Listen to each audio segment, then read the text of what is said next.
Police হয়ে নারী পাচার করিস, ঘুষ নিস, বড় ডায়লগ দিস এখন? ইহানের উপরে আর কোনো মাফিয়া আছে দেখা শালা? তুই মরবি ইহান, মনে রাখিস। কথা বন্ধ কর জানোয়ার। শুনে রাখ, আমি ভয় দেখাই না, ভয় জন্মায় আমার উপস্থিতিতে। শহরটা জানে আমি চললে বাতাসও পা টিপে টিপে হাঁটে। তুই ভাবছিস আমি রেগে যাব তোর কথাতে আর পুলিশ ধরে মারবো? আমি রাগ করি না, রাগ হচ্ছে দুর্বলদের অস্ত্র। আমি সিদ্ধান্ত নেই আর আমার সিদ্ধান্তে মানুষ ওঠে, আবার আমার সিদ্ধান্তেই পড়ে যায়। শক্তি বন্দুকে নয়, শক্তি সেই জায়গায় যেখানে মানুষ বন্দুক তুলতেও ভয় পায়। আমাকে চিনিস না? শহরের দিনের আলোতে আমি বড়লোক বাবার বকে যাওয়া ছেলে, আর অন্ধকারে আমি একজন মাফিয়া। শোন, আমি প্রতিশোধ নেই না, সময়কে নির্দেশ দেই কার জায়গা কোথায়। যে আমার দিকে শত্রু হিসেবে দাঁড়ায় সে দাঁড়িয়ে থাকে ঠিক ততক্ষণ যতক্ষণ আমি দেখি আমার চোখ যখন অন্যদিকে সরে যায় তার অস্তিত্ব নিয়ে সন্দেহ শুরু হয়ে যায়। মানুষ ভাবে তারা আমাকে চেনে, তারা শুধু আমার নীরবতা দেখে, কারণ ওরা জানে আমি কথা বললে এই শহর কাঁপে। Good bye officer. কথাটা বলেই ইহান তার কোমর থেকে পিস্তল বের করে সুমনের কপালে ঠাস করে গুলি করে। সুমন ছিটকে দেয়ালের কাছে গিয়ে পড়ে। সুমন পুলিশের লোক হয়েও নারী পাচার করে। আজ এক গাড়ি মেয়েদেরকে নিয়ে সে ইন্ডিয়াতে পাচার করতে চেয়েছিল। ইহান এসে তাকে আটকায়, কারণ ইহান এসব একদমই পছন্দ করে না। তাই সে ওর বন্ধু রাহুলকে নিয়ে নারী পাচার আটকাতে আসে। গাড়ি থেকে ওই লোকেরা মেয়েগুলোকে উদ্ধার করে নিয়ে যায়। ওরা গাড়ির কাছে আসে, হুট করে একটা মেয়েকে দেখতে পায় দুজন। ইহান মেয়েটাকে দেখেই চোখ সরাতে পারে না, সাথে সাথেই বলে, আহ ব্রো, দেখ মেয়েটা কি মারাত্মক সুন্দর, মন চাচ্ছে এখনই ওর সাথে রোম্যান্স করি। এই রাতের আধারে জঙ্গলের রাস্তা, উফ সেই লাগবে। কিন্তু কি করবি, যাবি নাকি? ইহানের কথা শুনে তার বন্ধু অবাক। সে বলে, ব্রো, তুই সত্যি এর সাথে ওসব করবি? আই মিন আগের মেয়েগুলোর মতো দেখতে মোটেও না, দেখে তো হিজাবি মনে হচ্ছে। সামনে থাকা মেয়েটির দিকে ইশারা করে বলে ওঠে রাহুল। তাৎক্ষণিক জবাবে ইহান বলে, আমি এতটাও খারাপ নই। রাহুল খানিকটা ভ্রু কুঁচকে তাকায় ইহানের দিকে। দুজনে এসেছিল মিশনে। মাঝখান থেকে সব মেয়ে উদ্ধার হলেও এই মেয়েটার দিকে ইহানের নজর পড়েছে। রাহুল তখনই বলে ওঠে, তাহলে ছেড়ে দিবি? ইহানের ঠোঁটে রহস্যময় হাসি ফুটে ওঠে। সেই হাসি ধরেই বলে ওঠে, আরে আমি এতটা ভালোও নই। রাহুল প্রশ্নের নজরে তাকিয়ে থাকে ইহানের দিকে। ইহান তা দেখে হেসে দেয় আর বলে, একটু ধৈর্য ধর, একটু পর সব জানতে পারবি। এখন ধর মেয়েটাকে, আগে এখান থেকে নিয়ে যাই। কিছুক্ষণ আগেই হুঁশ ফিরে বিন্দুর। চোখ পিটপিট করে খুলে আবার বন্ধ করে নেয় সে। আবার চোখ খোলার চেষ্টা করে সে। চোখ খুলতেই সবকিছু অন্ধকার দেখতে পায় সে। মুহূর্তেই বিন্দুর মুখখানা ভয় স্পষ্ট হয়ে ওঠে। তার কাছে মনে হয় হতে থাকে তার দম বন্ধ হয়ে আসে। অন্ধকারে মাথার হিজাব টেনে খুলে ফেলে সে। সারা শরীর ঘেমে একাকার হয়ে ওঠে তার। সাথে সাথে তার শ্বাস প্রশ্বাস দ্রুত বেগে বাড়তে থাকে। সে বিছানায় হাতড়াতে নামে, তারপর দেয়ালে গিয়ে ঠেকে। আর তখনই পাশে থাকা টেবিলের উপর ফুলদানিটা পড়ে যায়। বিন্দুর দম আটকে আসে, তার সাথে মস্তিষ্ক কাজ করা বন্ধ করে দেয়। সে দেয়াল হাতড়িয়ে দরজা খুঁজতে চেষ্টা করে যাচ্ছে, কিন্তু পারছে না। দুটি পা যেন অবশ হয়ে আসে তার। সে খোঁড়াতে দরজা খুঁজতে থাকে। দরজা পেয়ে তা টানতে থাকে, কিন্তু বাহির দিক থেকে লাগানো বিধায় পারছে না খুলতে। তার উপর শরীর আর মস্তিষ্কের কথা শুনছে না। ধীরে ধীরে নিস্তেজ হয়ে যাচ্ছে। তারপরও দরজার ধাক্কা দিয়ে যাচ্ছে আর মৃদুস্বরে বলে যাচ্ছে, বিন্দু, কেউ আছো? প্লিজ দরজা খোলো, আমার অন্ধকারে ভয় করে, আমি মারা যাচ্ছি, প্লিজ দরজা খোলো। বিন্দুর এই মৃদু আর্তনাদ যেন সারা ঘরেই তার মতো আটকা পড়ে যায়। রিপিট হতে থাকে তার কানে। ধীরে ধীরে মাটিতে লুটিয়ে পড়ে বিন্দু। তখনই দরজা খুলে যায়। বাহিরের এক ঝলক আলো উকি দিতে থাকে ঘরের ভেতর। বিন্দুর তখনও হালকা চোখ খোলা। সে দেখে একটি ছায়ামূর্তিকে, যে ভেতরে প্রবেশ করে তার পাশে এসে বসে কিছু বলছে, যার আওয়াজ বিন্দুর কান পর্যন্ত পৌঁছায় না। ধীরে ধীরে চোখগুলো আবার বন্ধ হয়ে যায় তার। কি হয়েছে তোমার? এই মেয়ে, চোখ খোলো, কি হয়েছে তোমার? এই কিছু বলো। হন্তদন্ত হয়ে পড়ে থাকা বিন্দুর মাথাটা কোলে নিয়ে তার গালে হালকা চাপড় দিতে দিতে বলতে থাকে ইহান, বিন্দুর কোনো সারা শব্দ না পেয়ে কোলে তুলে নেয় সে। প্রথমে ইহান বুঝতে পারেনি বিন্দুর জ্ঞান ফিরেছে, মানে সেই হিজাবি মেয়েটা জেগে গেছে। সে তখন পাশের রুমে বসে কম্পিউটারে কিছু কাজ করছিল। পাশের রুমে কিছু ভাঙার শব্দে দৌড়ে আসে সে, আর দরজা খুলে দেখে মেয়েটি মাটিতে পড়ে আছে, তার উপর ঘেমে একাকার। ইহান বিন্দুকে তার রুমে নিয়ে যায়, এসির পাওয়ারও বাড়িয়ে দেয়। এতক্ষণ পর্যন্ত মেয়েটিকে ভালো করে লক্ষ্য করেনি সে, যেহেতু তখন সেই হিজাব আর নেকাব পরা অবস্থায় ছিল। তাছাড়া এমন জায়গা থেকে তাকে নিয়ে আসে কিছুই জানে না সে, কিন্তু আলোতে মেয়েটির চেহারা দেখতেই ধকধক করে ওঠে তার দিলের মাঝে। সেই স্থির চাহনিতে তাকিয়ে থাকে বিন্দুর দিকে, যেন আজ কত বছরের তৃষ্ণা মেয়েটায় সেই মেয়েটির সৌন্দর্য দেখে। ধীরে ধীরে স্পন্দন তীব্র হতে থাকে তার, সাথে সাথে ইহানের চোখ থেকে দুফোঁটা জল গড়িয়ে পড়ে। মেয়েটির সেই মায়াময়ী মুখখানি দেখে পুরনো স্মৃতি মনে পড়ে যায় ইহানের। পরক্ষণে চোখ মুখ শক্ত করে দুহাত মুঠ করে বলতে থাকে সে, কাউকে ছাড়বো না আমি, সব কটাকে তার কর্মের ফল পেতেই হবে। আর আমি দেব সব, গুনে গুনে সবাইকে মেরে ফেলবো। বিন্দুকে বিছানায় শুইয়ে দিয়ে ঘর থেকে বের হয়ে যায় ইহান। কখন থেকে কলিং বেল বেজেই যাচ্ছে ইহানের বাসার। দরজা খোলার কোনো নাম নেই। এখন রীতিমতো হাত পা ছুড়ে দরজা ধাক্কাতে থাকে ঝিনুক। এ বাসায় ইহান আর তার সার্ভেন্ট জোজো থাকে। জোজো বাজারে গেছে, ইহান কাজ করছে বাড়ির ভেতরে। ইহান এত জোরে জোরে আওয়াজ পাওয়ায় সিঁড়ি বেয়ে নেমে আসে নিচে। ভাবতে থাকে এই সময় কে এলো, আর রাহুলের কাছে চাবি আছে, সে এমন করবে না। তবে কি জোজো আসলো? হাতের ঘড়ির দিকে তাকিয়ে আবারও বলে, জোজোর এখন আসার কথা না। ইহান আর কিছু না ভেবে দরজার কাছে যায়, নয়তো আবার ভেঙে ফেলবে দরজা। দরজা খুলে কিছুটা চমকে ওঠে ইহান। তুমি? বাহিরে দাঁড়ানো মেয়েটি ইহানকে একটু ধাক্কা দিয়ে ভেতরে ঢুকে সে বলতে থাকে, এতক্ষণ লাগে তোমার দরজা খুলতে? জানো সেই কখন থেকে? কথার মাঝেই একরাশ বিরক্তি নিয়ে ইহান বলে ওঠে, কেন এসেছো? আর আমার ঠিকানা কই পেলে?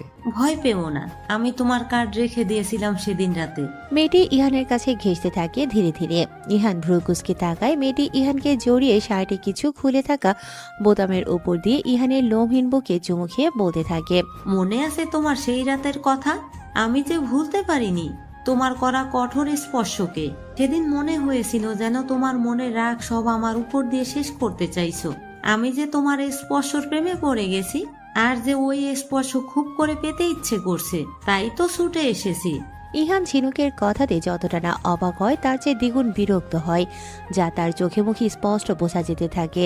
সে ঝিনুককে নিজের থেকে ছাড়িয়ে ঝাটকা মেরে সরিয়ে দেয়। ঝিনুক পড়তে গিয়েও নিজেকে সামলে নেয়। ঝিনুকের রাগ লেগে যায়। সে ইহানের দিকে তাকিয়ে চিৎকার করে বলে ওঠে, তোমার সাহস কি করে হয়? তুমি ঝিনুক শেখকে ধাক্কা দাও? তুমি কি জানো আমি কে? ইহান ভাবলেশীনভাবে নিজের শার্ট ঠিক করতে করতে বলে ওঠে, হ্যাঁ জানি তুমি কে। আমি কেন, পুরো শহর এখন জানে তুমি কে। তুমি হচ্ছ সে যার একটি খুব হট অশ্লীল ভিডিও বের হয়েছে, যেখানে বোঝাই যাচ্ছে ঝিনুক শেখ তার সবকিছু একটি অপরিচিত ছেলের কাছে, যেখানে এও বোঝা যাচ্ছে যে ঝিনুক ছেলেটির সাথে স্বেচ্ছায় সেই খেলায় তাল দিয়ে যাচ্ছে। আর কিছু শুনতে চাও? চুপসে যাওয়ার মতো মেয়ে ঝিনুক না, সে এবার জোর গলায় বলতে থাকে, সব তুমি করেছো? কেস করব আমি তোমার নামে। ইহান এবার সোফার উপর পায়ের উপর পা তুলে খুব আরাম করে বসে বলতে থাকে, হ্যাঁ, কেন নয়, করতেই পারো। কিন্তু যখন তোমার কাছে প্রুফ চাইবে তখন কি করবে আমাকে একটু বলবে দয়া করে? এবার কথা নেই মুখে ঝিনুকের। সে চুপ করে যায় আর ভাবতে থাকে সেই ভিডিওতে যা আছে সবটাতে এ প্রমাণ হয়ে যাবে ঝিনুক স্বেচ্ছায় তার সাথে জড়িয়েছে, আর ইহানকে সেখানে দেখাই যাচ্ছে না। আর দেখা গেলেই হবে আর কি, এখানে দুজনের মত আছে বোঝাই যাচ্ছে। সে এবার নরম হয়ে যায়, ইহানের কাছে গিয়ে বলতে থাকে, প্লিজ আমাকে ফিরিয়ে দিও না। বিশ্বাস করো, আমি এত ছেলেদের সাথে ডেটে গেছি, কেউ তোমার মতো সুখ দিতে পারেনি। প্লিজ আমাকে আপন করে নাও। এবার ঝিনুক জোর করে ইহানের ঠোঁট আয়ত্ত করতে যায়। তখনই ইহান উঠে যায় আর ঝিনুককে টানতে টানতে বের করে দেয় ধাক্কা দিয়ে। তারপর চিবিয়ে চিবিয়ে বলে ওঠে, আমি কোনো মেয়ের সাথে দ্বিতীয়বার শুই না, তাও আবার তোমাদের মতো ছেঁচড়াদের সাথে। আর হ্যাঁ, আমার বাড়ির ত্রিসীমানায় তোমাকে দেখলে উল্টো কেস করে দেব। পরে যতটুকু তোমার বাপের সম্মান আছে তাও যাবে। So go to hell. ঝিনুকের মুখের উপর দরজা লাগিয়ে দেয় ইহান। ঝিনুক যেন তা হজম করতে পারে না। সে বাহিরে দাঁড়িয়ে ইহানকে গালাগাল করতে থাকে। না পেরে পায়ে হিল ছুঁড়ে মারে দরজায়। সে পর্যায়ে সে জুতো জোড়া তুলে বের হয়ে যায় ইহানের বাড়ি থেকে। আর ইহানও দুটো গালি দিয়ে হাসতে থাকে। কিন্তু কেন? ঝিনুকের সাথে ইহানের কি সম্পর্ক? মাসখানেক আগের কথা, ভোর 5টা বাজে। ইহানকে জড়িয়ে ধরে আরামসে ঘুমোচ্ছে কাল রাতের সেই ক্লাবের মেয়ে ঝিনুক। ঝিনুককে নিজের শরীর থেকে সরিয়ে বিছানায় শুইয়ে দেয় ইহান। তারপর এলোমেলোভাবে পরে থাকা কাপড়গুলো গায়ে পরে নেয় সামনের ড্রেসিং টেবিলের আয়নার দিকে তাকিয়ে। আয়নায় ইহান নিজের প্রতিচ্ছবি না দেখে পেছনে গভীর ঘুমে থাকা ঝিনুককে দেখে বাঁকা হাসে আর বলে, কাল থেকে আর কারো বেডে যাওয়ার ক্ষমতা থাকবে না মিস ঝিনুক। ইহান আর পেছনে না তাকিয়ে রুমের দরজা দিয়ে হাত ফোল্ড করতে করতে বের হয়ে যায়। ইহানের চোখে মুখে প্রশান্তির হাসি। সে গাড়ির দরজা খুলে গাড়ির ভেতরে বসে। তারপর গাড়ি স্টার্ট দিয়ে সা করে চলে যায় সে। ওদিকে বিছানায় শায়িত ঝিনুক ঘুমের মাঝে বিছানার ওপর পাশ হাতড়াচ্ছে চোখ বন্ধ করেই। পাশে কাউকে না পাওয়ায় চোখ মেলে তাকিয়ে দেখে তার পাশে কেউ নেই। ঝিনুক উঠে বসে এদিক ওদিক দেখে। না, চলে গেছে ইহান। বেড়া না বলে কেন চলে গেল? দীর্ঘশ্বাস সারি ঝিনুক। তারপর গায়ের মাঝে ভালো করে চাদরটা জড়িয়ে চলে যায় ওয়াশরুমে। ইহান দাঁড়িয়ে আছে একটি ঘরের ভেতরে। আর কটা বাকি? প্রশ্নটা শুনতে পায় ইহান। ইহানের পেছন থেকে রাহুল বলে ওঠে, দেয়ালে লাগানো অনেকগুলো মেয়ের ছবির মাঝে দাগ দেয়া আছে। সবার সাথে ইহানের রোমান্স করা শেষ। বাকি আছে শুধু দুটি ছবি, যার একটি ছবিতে ক্রস করে কেটে দিয়ে ইহান বলে ওঠে, আর একটা, তারপর আমি জিতে যাব। এরপর তোর কষ্ট কিছুটা তো কমবে, নাকি আবার পাগলামি করবি? রাহুলের কথায় ইহান হাসে। রাহুল ইহানের সামনে শ্যাম্পেইনের গ্লাস এগিয়ে দেয়। ইহান সেটা হাতে তুলে নেয়। তারপরে রাহুল গ্লাসটা উঁচু করে বলে ওঠে, আজ কি শাম তেরে জিত কি নাম। ইহানও গ্লাসটি উপরে তোলে আর হাসতে হাসতে বলে, থ্যাঙ্কস ব্রো, তুই না থাকলে এটা কখনোই সম্ভব হতো না। চাপ নিস না, we are friend, best friend. দুজনেই শব্দ করে হাসতে থাকে। সকালে ঘুম ভাঙতেই মাথায় আশিমন ওজনের বাস এসে পড়ে তুহিনের মাথার উপর। একের পর এক কল এসে যাচ্ছে তার ফোনে। বাহিরে মিডিয়ার জন্য পা রাখতে পারছে না তুহিন শেখ। তিনি মাথায় হাত দিয়ে সোফায় বসে আছে। সামনেই পড়ে আছে কতগুলো খবরের কাগজ, যেখানে ফ্রন্ট পেজে ইয়া বড় বড় করে লেখা, তুহিন শেখের বড় মেয়ে ঝিনুকের ভিডিও ফাঁস তার বয়ফ্রেন্ডের সাথে। টিভি অন করতেই দেখা যাচ্ছে সব চ্যানেলে একই খবর বারবার রিপিট হচ্ছে। পেপারে তো শুধু ছবি দেয়া, কিন্তু টিভিতে ভিডিও সহ দেখাচ্ছে। ঝিনুক দরজা বন্ধ করে তার রুমে বসে আছে। রুমের বাহির থেকে চেঁচিয়ে যাচ্ছেন ঝিনুকের মা বারবার, আর বলছে, কোলাঙ্গার মেয়ে, আজ 40 বছরের সম্মান একবারে মাটিতে মিশিয়ে দিলি। বের হ তুই, তোর চুলের মুঠি ধরে বের করব আমার বাসা থেকে। তখনই ঝিনুকের বাবা তেড়ে এসে ঝিনুকের মার গাল বরাবর কষে থাপ্পড় মেরে বলতে থাকে, মাগে তোর জন্যই হয়েছে সব। নিজে যেমন ছিলি তেমনই মেয়েকে বানিয়েছিস। স্মার্ট হবে নে, এবার তো স্মার্টের ঊর্ধ্বে। এখন দুইজন মিলে কর গিয়ে মাগিবাজি। তুহিন শেখ কাচের গ্লাস জোরে ছুঁড়ে মারে দেয়ালে। দেয়ালে কাচের গ্লাস ছুঁড়ে মেরে চলে যান তুহিন শেখ। মাথা ফেটে যায় ঝিনুকের মায়ের। মেঝেতে বসে ঝিনুকের মা গালে হাত দিয়ে মরা কান্না জুড়ে তুহিন শেখকে বলতে থাকে, আমি না হয় খারাপ জায়গা ছিলাম, আর তুমি ভুলে গেছো সব 23 বছরের আগের কাহিনী। তারপর উঠে এসে মুখোমুখি দাঁড়ায় তুহিন শেখের আর আঙুল তুলে ফিসফিসিয়ে বলে ওঠে, এসব কিছু রফা দফা করো। ছেলে মানুষের মনে এসেছে, ভুল করে ফেলেছে। যেভাবে হোক আমি আমার মেয়ের শরীরে লাগা দাগ পরিষ্কার দেখতে চাই। তুহিন শেখের বিরক্ত লাগে তার স্ত্রীর কথা শুনে। তিনি প্রতিবার মেয়েকে ছাড় দিয়ে গেছে, কিছুই তো বলেননি। উল্টো তিনি বলে 4-5টা কথা শুনতে হয়েছে তার স্ত্রীর কাছ থেকে।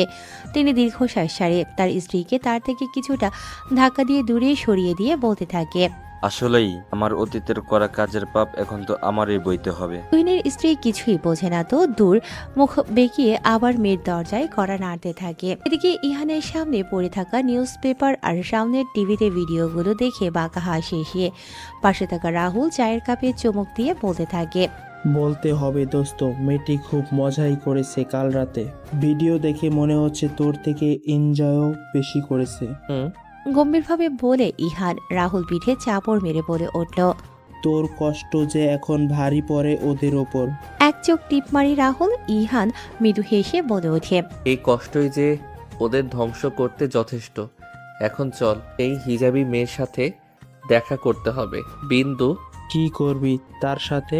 মেয়েটাকে তো নিয়ে আসলি পুলিশদের থেকে। ভাবছি বিয়ে করব। কি? হ্যাঁ। কথাটা বলে উঠে চলে যায় ইহান। ইহানের যাওয়ার দিকে চেয়ে থাকে রাহুল। এটাই ছিল ঝিনুকের সাথে ইহানের সম্পর্ক। তাই আজ ঝিনুক এসেছিল ইহানের সাথে দেখা করতে। উল্টে ইহানই সবকিছু ভাইরাল করে দিয়েছে। অপরদিকে খাটের উপর বসে কেঁদে যাচ্ছে বিন্দু আর ভেবে যায় কি থেকে কি হয়ে গেল তার জীবন। ৭২ ঘন্টা আগেও সব ঠিক ছিল, এই ৭২ ঘন্টায় তার জীবন পুরোটাই পাল্টে দিয়েছে ইহান নামক ব্যক্তি, যে কিনা বর্তমানে তার স্বামী। কিছুক্ষণ আগে তাদের বিয়ের কার্য শেষ হয়।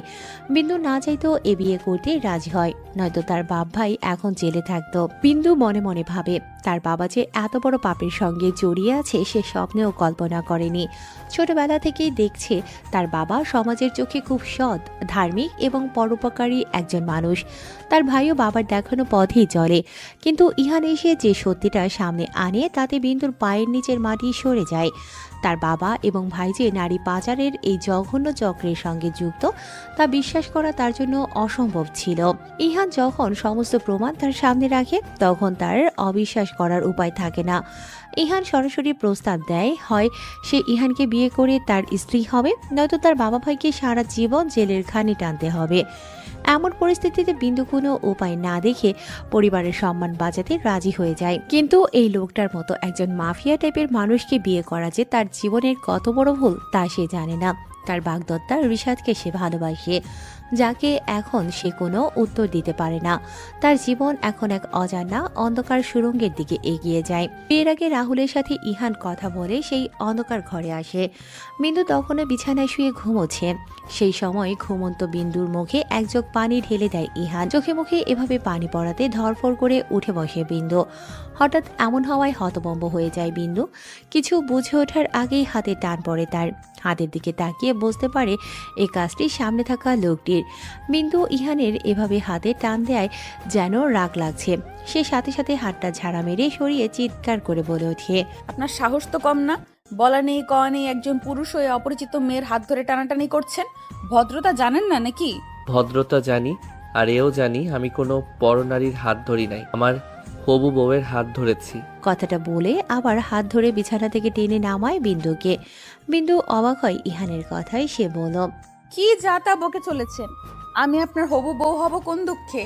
আর আমার বিয়ে অলরেডি ঠিক হয়ে আছে। ইহান সেদিকে ভ্রুক্ষেপ না করে হাত টেনে যেতে যেতে বলতে থাকে। চলো। বিন্দু এবার আর চেষ্টা করেও হাত ছাড়াতে পারছে না। বিন্দু হাত ছোটাতে ছোটাতে বলতে থাকে, কোথায় নিয়ে যাচ্ছেন? আর আপনি কে? কেনই বা আমাকে নিয়ে এসেছেন? প্লিজ যেতে দিন। কোথায় আমি? ইহান তাকে টানতে টানতে ঘর থেকে বের করে আনে। বিন্দু দেখে তার একটি বিশাল বাংলোর ভিতরে আছে। তার চারদিকে বিলাসবহুল সাজসজ্জা। সিঁড়ি দিয়ে নামার সময় বিন্দু আশেপাশে তাকায়। এই দৃশ্য তার কাছে স্বপ্নের মতো লাগে, কিন্তু বর্তমান পরিস্থিতি তাকে আতঙ্কিত করে। তোমাকে আমার কাছে নিয়ে এসেছি। এখন তুমি তোমার এই হিজাব পরা শান্ত চেহারা আর ওই ভয় পাওয়া চোখগুলো দেখে আমার মন ভরছে না। আমি তোমার জীবনের সব রং কেড়ে নিতে এসেছি। তোমার যে বিয়ে ঠিক হয়ে আছে সেটা ভেঙে গেছে। এখন তুমি শুধু আমার।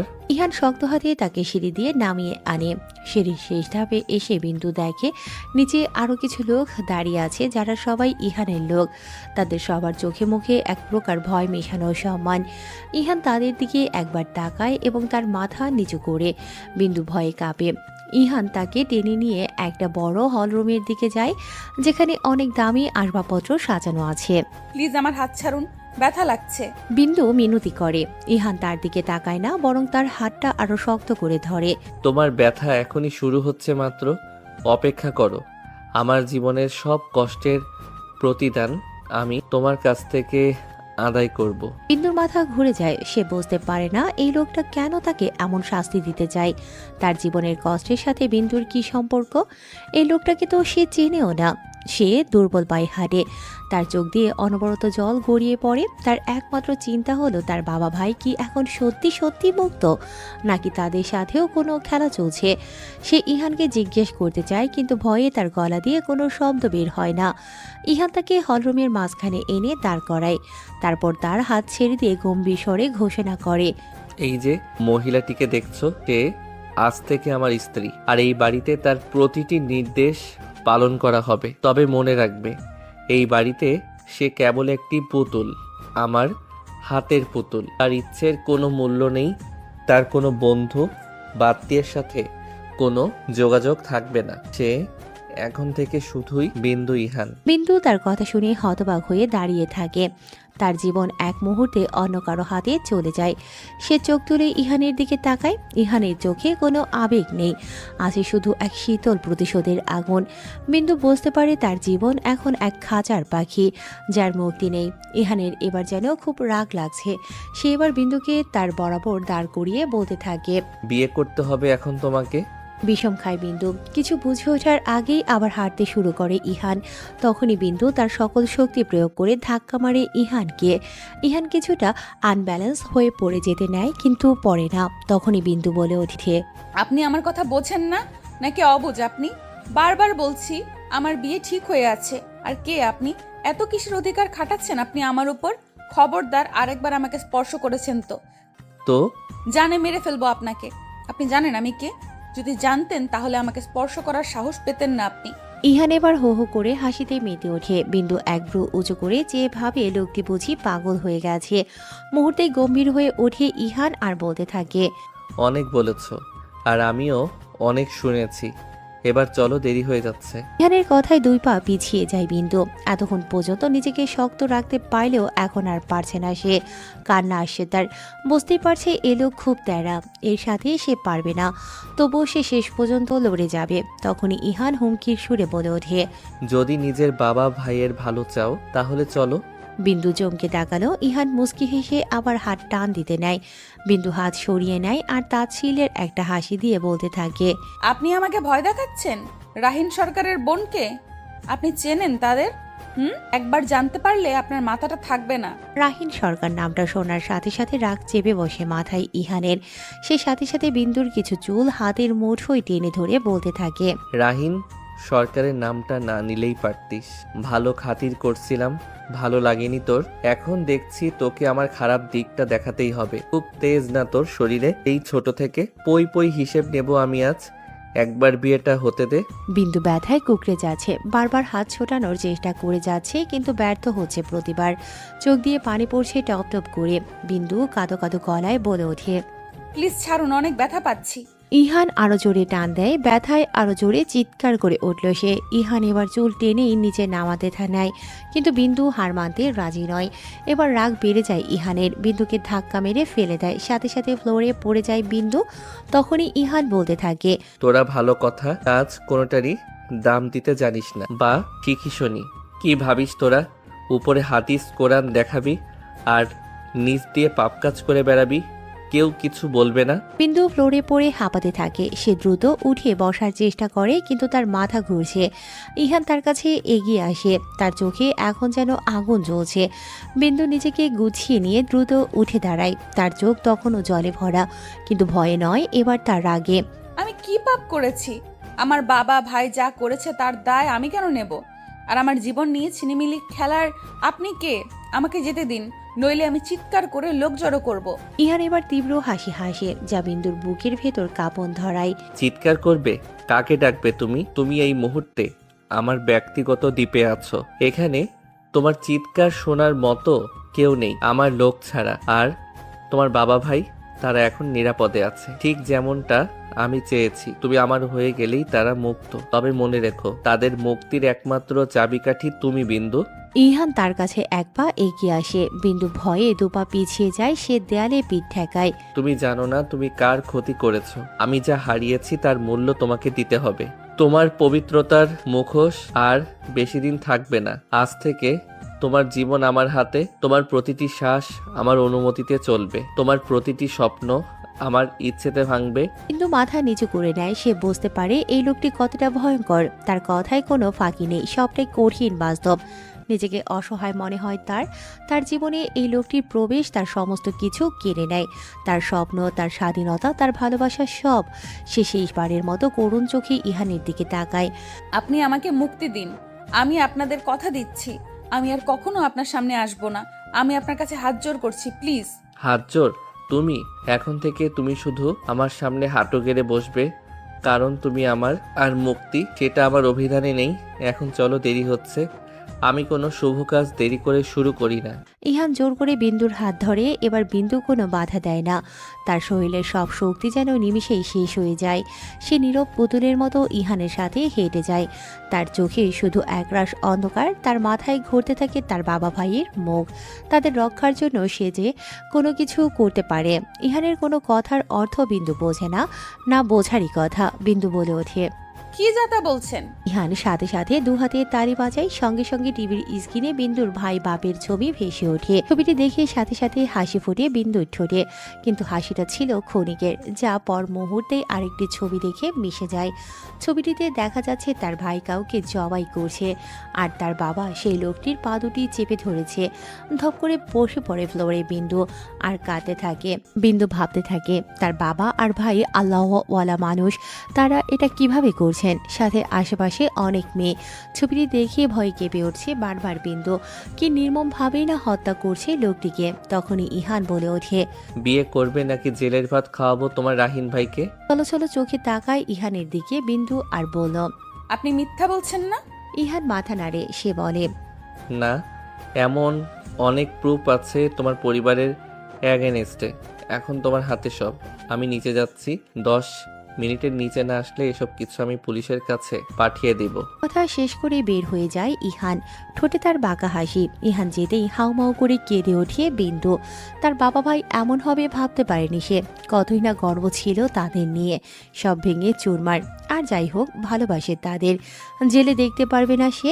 নিজের মনকে বুঝিয়ে নিচে নেমে আসে বিন্দু। নিচে কাজী এসে বসে আছে। বিন্দু যেতেই রীতিনীতি মেনে বিয়ে হয়ে যায় বিন্দুর। কাজীকে রুহুল নিয়ে চলে যায়, আর ইহান বিন্দুর হাত চেপে ধরে টেনে নিয়ে যায় তার ঘরে, আর ধাক্কা দিয়ে ফেলে দেয় বিছানায়, আর বলতে থাকে, কি এইটুকুতেই তেজ ফুরিয়ে গেল? এখনো সাপ নাচনি বাকি আছে। এভাবে তাকিও না সোনা, বুকে লাগে খুব। যাও, রাতের জন্য তৈরি হয়ে নাও। আজ তো আমাদের বাসর রাত। ইহানের দিকে ঘৃণা নিয়ে তাকিয়ে থাকে বিন্দু। ইহান মুচকি হেসে চলে যায়। এটাই ছিল বিন্দু আর ইহানের বিয়ের ঘটনা। ইহান ছদ্মবেশী একজন পাওয়ারফুল মাফিয়া, তবে তা গোপনেই করে থাকে। যারা জানে মাফিয়া সে তারা কেউ বেঁচে নেই। সেই তখন থেকে বিছানায় বসে কেঁদে যাচ্ছে বিন্দু। বিন্দু জানে তার আর কোনো পথ খোলা নেই। এই লোকটির হাতে সে এখন বন্দী। তার জীবন, তার ভবিষ্যৎ সবকিছু এখন এই নির্মম লোকটির খেয়াল খুশির উপর নির্ভর করে। সে নীরবে নিজের কপালের দোষ দেয়। কেন তার জীবনে এমন হলো? সে তো কারো কোনো ক্ষতি করেনি। তার বাবার পাপের শাস্তি কেন তাকে পেতে হবে?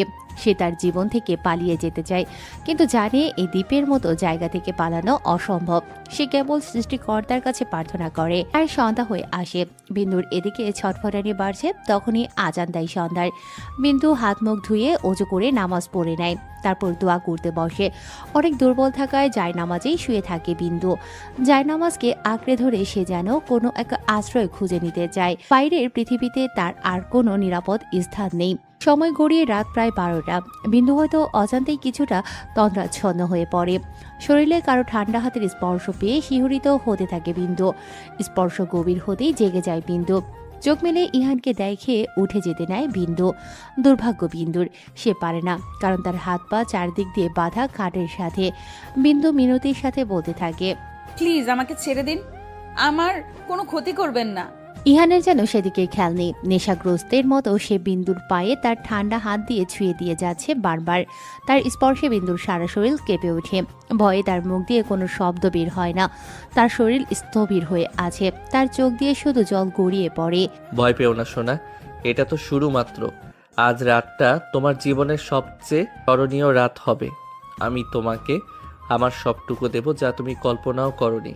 ইহান ফিসফিস করে বলে। তার কণ্ঠস্বর গভীর এবং মায়াবী, যা বিন্দুকে আরো আতঙ্কিত করে তোলে। বিন্দুর কাছে এই কণ্ঠস্বর কোনো ভালোবাসার শব্দ নয়, বরং একটি বিষাক্ত সাপের ফোঁস শব্দ মনে হয়। ধীরে ধীরে ইহানের হাত উপরে উঠতে থাকে, আর স্পর্শগুলো গাঢ় হতে থাকে। বিন্দুর শরীর তখনও বাধা, কিন্তু তার মনের ভেতরে এক তীব্র বিদ্রোহ শুরু হয়। সে শেষ চেষ্টা হিসেবে জোরে মাথা ঝাঁকিয়ে ইহানের হাত থেকে নিজেকে মুক্ত করার চেষ্টা করে, কিন্তু কোনো লাভ হয় না। ইহান বিন্দুর কাছে ঝুঁকে আসে। তার চোখ দুটি অন্ধকারে জ্বলজ্বল করছে, যেন কোনো শিকারী তার শিকারের কাছে আসে। ঠিক তখনই বিন্দুর পায়ের কিছুটা উপরে একটা শুকনো ক্ষত দেখে থেমে যায় ইহান। বোঝাই যাচ্ছে ক্ষতটা অনেক পুরনো, কিছু স্মৃতি চোখের সামনে ভেসে ওঠে ইহানের, সাথে সাথে চোখ ঝাপসা হয়ে যেতে থাকে তার। এদিকে হঠাৎ ইহান থেমে যাওয়ায় বিন্দু আল্লাহর কাছে শুকরিয়া করে যাচ্ছে বারবার। তারপরও ভয় করছে, কারণ সে বুঝতে পারছে না এই লোকটির মতিগতি। তখনই ইহান নিজেকে সামলিয়ে বলে ওঠে। এটা কিসের চোট? সামনে দাঁড়ানো ইহানের এত ঠান্ডা কণ্ঠ শুনে অবাক হয় বিন্দু। সে কাঁদতে কাঁদতে কণ্ঠে বলে ওঠে, কিছু আপন মানুষের দেওয়া শেষ চিহ্ন। আবার কেঁদে ওঠে বিন্দু, কিন্তু এবারের কান্নাটা ভিন্ন। এই কান্নায় কেবল কষ্ট নয়, গভীর শূন্যতা মিশে আছে। বিন্দুর কথাটা ইহানের মনে লাগে। সে সাথে সাথে উঠে বিন্দুর 2 হাত পায়ের বাঁধন খুলে চলে যায়। বিন্দু সেখানে শুয়ে চিৎকার করে কাঁদতে থাকে, কিন্তু এই কান্না যেন ইহানের করে যাওয়া টর্চারের নয়, হারিয়ে ফেলা কোনো অতীতের।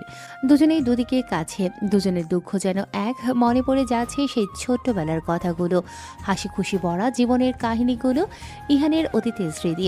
পুরি মেয়ে, আর কত কষ্ট সহ্য করতে হবে আমাদের তোর জন্য বল? গ্রামের আনাচে কানাচে সবাই তোর কুকর্মের কথা সমালোচনা করছে। কেন যে তোকে জন্ম দিলাম, জন্মের সময় কেন যে 2 টাকা দিয়ে ব্লেড এনে তোর গলায় বসাইনি, আসলেই সব দোষ আমার। আজ আর তোকে বাঁচিয়ে রাখবো না। জোরে চিৎকার করে কথাগুলো বলেই ইহানের মা তার মেয়ে মারিয়াকে তাদের রান্নার জ্বলন্ত চুলা থেকে খড়ি বের করে মারিয়ার হাতে লাগিয়ে দেয়। ও মা গো বলে জোরে আর্তনাদ করে ওঠে মারিয়া। তখনই পাশের বাড়ির কিছু মহিলা দৌড়ে আসে মারিয়ার বাড়িতে। কিছু মহিলা মারিয়ার হাতে পানি দেয়, আর কিছু মহিলা মারিয়ার মাকে আটকিয়ে রাখে। নিজেকে ছাড়ানোর চেষ্টা করতে করতে মারিয়ার মা বলে ওঠেন, ছাড়েন আপা, আজ এই মুখ পুরীরে আমি মাইরা ফেলবো, নয়তো আমি মরবো। দিকে 17 বছরের মারিয়া থরথর করে কাঁপছে তার মার এই অবস্থা দেখে। আর তার ঝলসে যাওয়া হাত আরেক হাতে ধরে মাটিতে বসে কান্না করে যাচ্ছে সে। মারিয়ার মাথায় কিছু ঢুকছে না। সেই তো সকালে ধোয়া ওঠা গরম ভাত ফু দিতে দিতে খাইয়ে আদরের সহিত স্কুলে পাঠালো। স্কুল থেকে আসতে না আসতেই এসব শুরু হয়ে গেছে। আজ তার মার এমন ভয়ানক রূপ দেখে যেন শকে চলে গেছে সে। তার পাশেই তার 7-8 বছরের ছোট ভাই ইহান জড়িয়ে ধরে কেঁদে যাচ্ছে। বলে পাশের চাপ কল থেকে চেপে এক জগ ঠান্ডা পানি এনে মারিয়ার মার মাথায় ঢাললেন, আরও একটু খাওয়ালেন। এরপর যে যার বাসায় চলে যায়। রয়ে যায় মারিয়ার মা মারিয়া ও তার ভাই ইহান। ফ্যালফ্যাল চোখে একবার মায়ের দিকে তো একবার বোনের দিকে তাকাচ্ছে ছোট ইহান। সেদিনটি কোনো রকম পার হয়ে যায়। মারিয়া নিজের ভাইকে নিয়ে ঘরে এসে হাত মুখ ধুয়ে খাইয়ে ঘুম পাড়িয়ে দেয়। তখনই ইহানের মা ঘরে আসেন, মারিয়াকে ধরে হাউমাউ করে কেঁদে দেন। পোড়া হাতটায় চুমো এঁকে দেন তিনি, আর বলতে থাকেন, মারে মাফ করে দিস আমায়, আমি কেমনে পারলাম আমার বাচ্চা মেয়েটারে মারতে। বলেই কাঁদতে থাকে। তখন ইহান ঘুমোয়নি। চোখ খুলে মা আর বোনকে এভাবে দেখে খুশি হয় অনেক এবং জড়িয়ে ধরে তাদের। তখনই তাদের বাবা আসেন আর বলতে থাকেন, আমাকে বাদ দিয়ে গ্রুপ ভাগ করা হচ্ছে। বলে তিনিও যোগ দিলেন। 4 জন মিলে গ্রুপ ভাগ করে একটি হাসি খুশি পরিবার তাদের, যেখানে ভালোবাসার শেষ নেই। তখন মারিয়া স্কুলে যাওয়ার পর কিছু আল্লাহওয়ালা মানুষ আসে, এসে নানা কথা শুনিয়ে যান তাদের মাকে, যারা দূর থেকে শুনতে পায় ইহান। তখন লোকগুলো বলে গেছে মারিয়া অনেক খারাপ হয়ে গেছে। মারিয়া ছেলেদের সাথে ঘোরাঘুরি করে বাকি মেয়েদের খারাপ করে দিচ্ছে। মারিয়ার মা ভালো করে জানে এই লোকগুলো মুখে যা দেখাচ্ছে ভেতরে তারা হচ্ছে নিকৃষ্ট পিশাচ। তাদের ছেলে 2 বার খুন করে জেল খাটছে, আর সেই ছেলের জন্য বিয়ের প্রস্তাব পাঠায় তারা। মানা করার পর থেকেই মারিয়াকে খারাপ বলে যায় প্রতিনিয়ত। এ নিয়ে অনেক বিরোধিতা করেন মারিয়ার বাবা, কিন্তু খারাপ মানুষদের সাথে কেউ কি পেরে উঠেছে কখনো? তার উপর তারা ওই গ্রামের সব থেকে ধনী, যার জন্য মুখ খুলতে ভয় পায় সবাই। আমাদের সমাজে এমন অনেক নিকৃষ্ট প্রাণী আছে যারা মুখোশ পরে থাকে আল্লাহওয়ালা হওয়ার, আর সেই মুখোশের পেছনে তারা নানান রকম হট্টগোল করে যায় প্রতিনিয়ত। পরের দিন রীতিমতো স্কুলের জন্য হাসি খুশি পা বাড়ায় মারিয়া, কিন্তু সেই হাসিটা যে তার শেষ হাসি ছিল জানা ছিল না মারিয়ার মার। মারিয়া যখন স্কুলে পৌঁছায় তখন সেই তথাকথিত আল্লাহওয়ালা লোকগুলোর ছেলে ও তার বন্ধুরা মিলে তাকে ঘিরে ধরে। তারা মারিয়াকে জোর করে টেনে একটি পরিত্যক্ত গোডাউনে নিয়ে যায়। মারিয়া প্রাণপণ চিৎকার করে, কিন্তু কেউ এগিয়ে আসে না। গ্রামের সবাই তাদের ভয় পায়, তাই কেউ মুখ খোলে না। ইহান স্কুল থেকে ফেরার পথে দূর থেকে কিছু দেখতে পায়। তার দিদি মারিয়ার স্কুল ড্রেস পরা ছেঁড়া ওনাটা গোডাউনের দরজার কাছে পড়ে থাকতে দেখে সে। তার ছোট্ট বুকটা ভয়ে কেঁপে ওঠে। সে দ্রুত দৌড়ে গিয়ে তার বাবা বাবাকে খবর দিতে যায়। তার বাবা দ্রুত কিছু লোক নিয়ে সেখানে পৌঁছান, কিন্তু ততক্ষণে অনেক দেরি হয়ে যায়। গোডাউনের ভেতরে মারিয়ার নিথর দেহ পড়ে আছে, তার শরীর ক্ষতবিক্ষত, পোশাক ছেঁড়া। বাবা মা তাদের মেয়ের এমন অবস্থা দেখে সেখানে জ্ঞান হারান। ছোট্ট ইহান এই দৃশ্য দেখে শকে চলে যায়। সেই দিনে সেই নির্মম দৃশ্য ইহানের চোখে এখনও লেগে আছে। সেই লোকগুলো মারিয়ার উপর যে অকথ্য নির্যাতন চালায়, তার ফলস্বরূপ মারিয়া আর এই পৃথিবীতে থাকে না। কিন্তু গ্রামের ক্ষমতাশালী লোকগুলোর প্রভাবে এই ঘটনার কোনো বিচার হয় না। পুলিশকে টাকা দিয়ে কিনে নেয় তারা। মামলা ধামাচাপা পড়ে যায়। সেই লোকগুলো বুক ফুলিয়ে ঘুরে বেড়ায়, আর মারিয়ার পরিবার গ্রাম ছেড়ে শহরে চলে আসতে বাধ্য হয়। সেই দিন থেকে ইহানের মনে প্রতিশোধের আগুন জ্বলতে শুরু করে। তার সেই নরম সরল হাসি খুশি জীবন চিরতরে শেষ হয়ে যায়। তার দিদির দেয়া সেই আঘাতের চিহ্ন, যেটা জ্বলন্ত খড়ির আঘাতে হয়েছিল, সেই রকম চিহ্ন আজ বিন্দুর পায়ে ইহান দেখেছে, যা ইহানের অতীতের স্মৃতিকে জাগিয়ে তোলে। আর আজ ইহান বুঝতে পারে সেই চোটের দাগটা কোনো আপনজনের দেয়া চিহ্ন নয়, বরং বণ্ডিত এক কষ্টের স্মৃতি। ইহান সিগারেট চালায়, জানালার পাশে বসে ভাবতে থাকে তার বোন মারিয়ার কথা। সে আবার ভাবে সেদিন স্কুল ছুটি হয় 5টায়, এখন বাজছে রাত 7টা। মারিয়া এখনও ঘরে ফেরেনি। মারিয়ার মা চিন্তিত হয়ে বাড়ির উঠোনে পায়চারি করছে। মারিয়ার বাবা গিয়েছেন মারিয়ার বন্ধু বান্ধবীদের বাসায় খুঁজতে। ইহান পাশে বসে তার মার পায়চারি দেখে যাচ্ছে। ছোট্ট ইহান কি করবে বুঝতে পারছে না, ভাবছে আজ বড় হলে ওকে ঠিক খুঁজে বের করতাম। চোখের সামনে ভেসে উঠছে সকালে বোনের সাথে কাটানো শেষ স্মৃতিটুকু। সকাল সকাল বোনের হাত ধরে বের হয়ে যায় স্কুলে ইহান। ছোট্ট হলেও ইহান বড়দের মতো আচরণ করত সব সময়। বড় ভাইয়ের মতো দায়িত্ব পালন করত সে। মারিয়াও তার নাক চেপে বলতো, ওলে আমার বড় ভাইটা রে। তারপর দুজনে ফিক করে হেসে দিত। আজই তার ব্যতিক্রম হয় না। যথারীতি স্কুলে এসে ক্লাস করতে চলে যায় সে। ইহান ছোট্ট ক্লাসে থাকায় ইহানের আগে ছুটি হয়ে যায়। ইহান স্কুলে দেরিতে ভর্তি হওয়াতে সে ছোটদের সাথে ক্লাস করে। এখানে তার কিছু বন্ধু বান্ধবীও তৈরি হয়, কিন্তু তারা সবাই ছোট। তাদের মধ্যে সবচেয়ে ছোট ছিল বিন্দু। আর বিন্দুকে ইহান ছোট থেকেই পছন্দ করত। বিন্দুও করত, কারণ মেয়েরা বেশিরভাগ বাবা ভাইয়ের কাছে আবদার করত, বায়না ধরত, কিন্তু বিন্দু তা পারে না। তাই তার সব আবদার থাকতো ইহানকে জুড়ে। ইহানও তার পকেট মানি দিয়ে তাকে এটা ওটা কিনে দিত। সেদিন স্কুল ছুটির পর বিন্দু আর ইহান তার বোনের কাছে যায়। মারিয়া তাদের দেখে ক্লাস থেকে বের হয়ে আদর করে বলতে থাকে, ওমা, আমার রোমিও তার জুলিয়েটকে নিয়ে এসেছে দেখছি। আপি। মারিয়া হাসতে হাসতে বলতে থাকে, আচ্ছা বাবা, সরি, এখন বাসায় যা, বিন্দুকে ওর বাসায় পৌঁছে দিস কিন্তু। বিন্দু সাথে সাথে মারিয়াকে জড়িয়ে ধরে বলে, তুমি অনেক কিউট আপি, আসি। বলে চুমু এঁকে দেয় মারিয়ার গালে। মারিয়াও তাকে চুমু খেয়ে বলে, আমি কিউট বাবু। চলে আসে তারা। বিন্দুকে বাসায় দিয়ে ইহান চলে যায় তার বাসায়। এভাবে দুপুর গড়িয়ে বিকেল হয়ে যায়। মারিয়ার জন্য ভাত বেড়ে জোড়াতে রাখে মারিয়ার মা। ইহান মাঠে খেলতে গেছে। এভাবে বসে থাকতে থাকতে সন্ধ্যা হতে থাকে। ইহানও চলে আসে। এসে দেখে তার মা পায়চারি করছেন। সঙ্গে সঙ্গে তার বাবাকে কল করে। বাবা এসে খুঁজতে যান এদিক ওদিক, পান না সে। শেষে ঘরে ফিরে আসেন মারিয়ার বাবা। এভাবে কেটে যায় 7 দিন। ইহানদের বাড়ি যেন শুনশান নীরবতায় পরিণত হয়েছে। মারিয়াকে না পেয়ে বেহাল অবস্থা তাদের। পুলিশে রিপোর্ট করেন তারা। পুলিশও কিছু জানাতে পারে না, সত্যি বলতে জানাতে চায় না। কেউ তো আর সেদে সেদে তার জান খোয়াতে যাবে না। ইহানের পরিবার পুরোপুরি ভেঙে পড়ে। তারা জানা সত্ত্বেও কারা এমন করেছে কোনো পদক্ষেপ নিতে পারছে না, কারণ তাদের কাছে প্রমাণ নেই। এর মাঝে ইহানের বাবা বার কয়েক রাহিন সরকারের বাড়িতে গিয়ে হাত পা ধরছেন, কিন্তু তারা তাকে অপমান করে বের করে দিয়েছেন, যা ইহানের খুব গায়ে লেগেছিল। সেদিন বিকেলে ইহান পুকুর ধারে বসে রাগে ইট ছুঁড়ছিল। তখনই ছোট্ট পায়ে হেঁটে হেঁটে বিন্দু এসে তার পাশে বসে। বিন্দুকে দেখে রাগ যেন আরো বেড়ে গেল, তবুও চুপ করে বসে রইল। তখনই পাশ দিয়ে একটা বেলুন ওলা যাচ্ছিল। ছোট্ট বিন্দু ঠোঁটের কোণে হাসি উকি দিল। সে সাথে সাথে ইহানকে ঝাঁকি দিতে থাকে। তখন আর ইহান তার রাগ ধরে রাখতে পারল না। বিন্দুকে ধাক্কা মারল জোরে, আর সে পায়ে অনেক ব্যথা পায় আর জোরে কাঁদতে লাগলে। ইহানের যখন হুঁশ হয় তখন দেখে বিন্দুর পা থেকে রক্ত পড়ছে। ইহান বিন্দুর কাছে ধরতে গেলে বিন্দু বলে ওঠে, ভাইয়া তুমি খুব পচা, আমাকে মারলে, দেখো রক্ত পড়ছে, আমি আর কথা বলবো না তোমার সাথে। চলে যায় বিন্দু সেখান থেকে। সেদিন ছিল ইহানের সাথে বিন্দুর শেষ দেখা। 8 দিনের মাথায় ইহানদের বাসায় একটি কল আসে হাসপাতাল থেকে। কলটি রিসিভ করতেই থমকে যায় ইহানের বাবা। চোখ দিয়ে গড়গড় করে পানি পড়তে থাকে তার। দৌড়ে হাসপাতালে ছুটে চলেন তিনি। তার পেছনে যায় ইহানের মা আর ইহান। সরকারি হাসপাতালের একটি নোংরা বেডে শুয়ে আছে মারিয়া। তাকে দেখে ইহানের বাবা মা দুজনেই স্তব্ধ হয়ে দাঁড়ান। তাদের সুন্দর মেয়েটার চেহারা বিধ্বস্ত হয়ে আছে। তখনই পাশের ডক্টর এসে বলতে থাকেন, ইহন আপনারা? ইহানের বাবা কোনো রকম নিজেকে সামলিয়ে বলে ওঠে, ও আচ্ছা, আপনি একটু আসুন আমার সাথে বাইরে। ডক্টরের পেছনে গেলেন ইহানের বাবা তার চেম্বারে। ডক্টরের কথা শুনে কান গরম হয়ে গেল ইহানের বাবার। নিজের মেয়ের এই অবস্থা কেউ মানতে পারে না, তিনিও পারছেন না। তখন ডক্টরের চেম্বারে যেতেই ডক্টর বলতে থাকেন, আপনার মেয়েকে রেপ করা হয়েছে। শুধু রেপ না, নানাভাবে শারীরিক টর্চার করা হয়েছে। তার শরীরে সিগারেট দিয়ে পোড়ানোর দাগ আছে, তার সাথে মোম গলে ফেলা হয়েছে আপনার মেয়ের শরীরে। ওর অবস্থা বেশি ভালো না, সে বাঁচবে কিনা আমরা বলতে পারছি না। সে মানসিকভাবেও ভেঙে পড়েছে। সেখানেই ফুপিয়ে কেঁদে ওঠেন ইহানের বাবা। কোনো বাবা মা চায় না তার মেয়ের এমন অবস্থা হোক। সেদিন তিনি মেয়েকে ঘরে নিয়ে আসেন। হাসপাতালে চিকিৎসা শেষ, তাকে এখন ভালো পরিবেশ দরকার সেরে ওঠার জন্য। কিন্তু মারিয়ার অবস্থা আরও খারাপ হচ্ছে। এর মাঝে থানায় রাহিন সরকার আর তার বাবার নামে জিডি করতে গেছেন কয়েকবার, কিন্তু জিডি তারা লিখছেন না।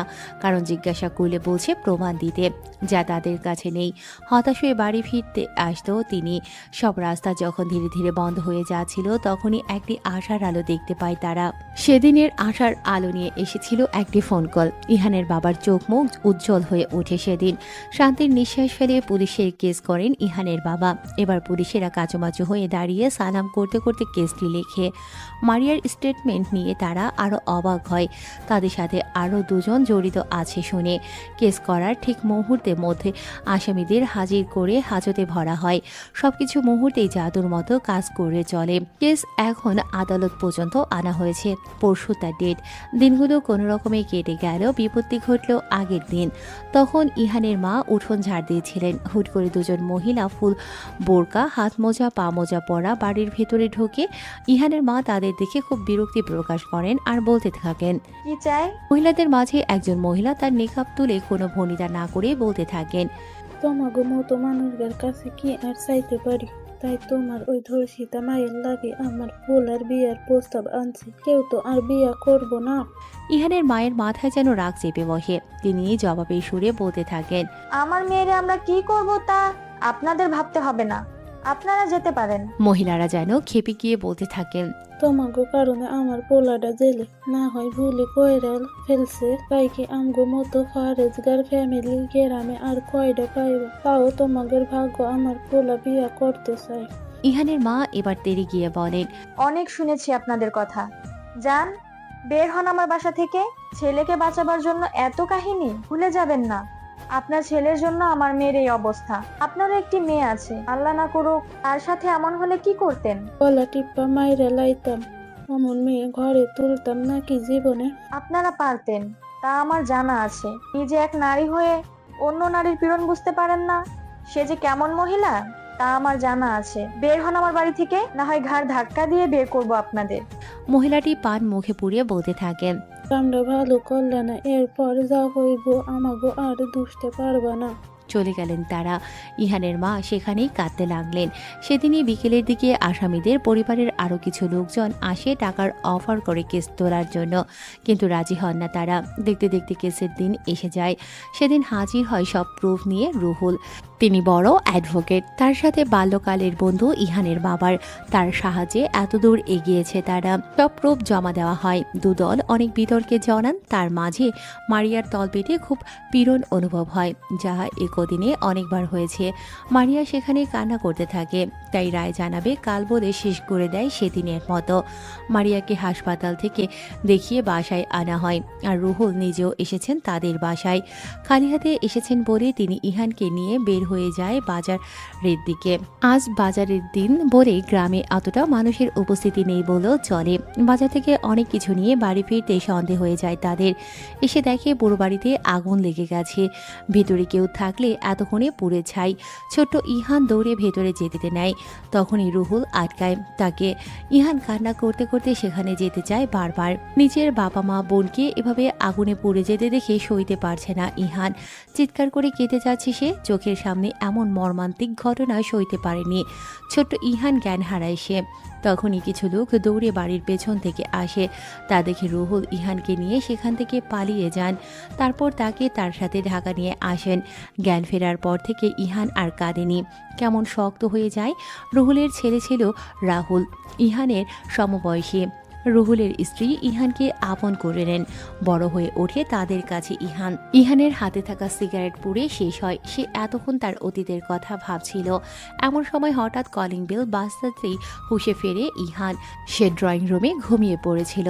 গেট খুলতেই একটা পেপার পেল। বুঝতেই পেরেছে দারোয়ান দিয়ে গেছে। পেপার হাতে নিয়ে সোফায় বসলো। পেপার খুলতেই একটি হেডলাইন দেখে ঠোঁটের কোণে হাসির রেখা চওড়া হয়ে ওঠে, যেখানে বড় বড় করে লেখা, রাহিন সরকারের বোন তার নাগরের সাথে পালিয়েছে। যে নিজের বোনকে সামলাতে না পারে সে এই দেশকে কিভাবে সামলাবে। এমন আরও অনেক কথা লেখা আছে।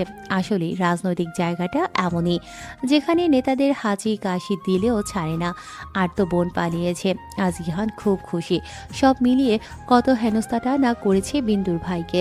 ইহান পেপার রেখে নিজের রুমের দিকে পা বাড়ায়। বিন্দু এখনো ঘুমোচ্ছে। ঘুমোবেই না কেন? সারা রাত কেঁদে কেঁদে কাটিয়েছে।